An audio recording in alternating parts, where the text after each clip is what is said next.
तुमचे bank accounts, तुमच्या FDs किंवा तुम्ही शेअर्स घेतले असाल तर त्या अकाउंट्सना तुम्हाला आजकाल नॉमिनी लावणं कंपल्सरी आहे. आता तुम्ही नॉमिनी त्याच व्यक्तीला लावता ज्या व्यक्तीला तुम्ही गेल्यानंतर तुमची प्रॉपर्टी मिळावी अशी तुमची अपेक्षा असते. पण नॉमिनीला ही प्रॉपर्टी मिळते हे तुम्हाला कोणी सांगितलं? कायदा काय सांगतो ते महत्त्वाचं.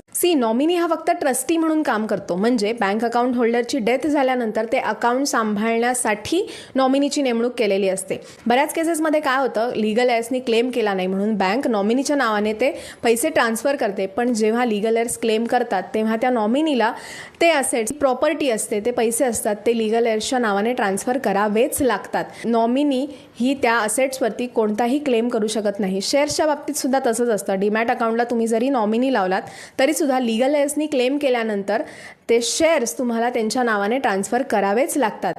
ह्याच्यामध्ये नॉमिनीचा कोणत्याही प्रकारचा अधिकार निर्माण होत नाही. पण जर लीगल एअर्सनी क्लेम केलं नाही तर ती प्रॉपर्टी नॉमिनीच्या नावानेच राहते.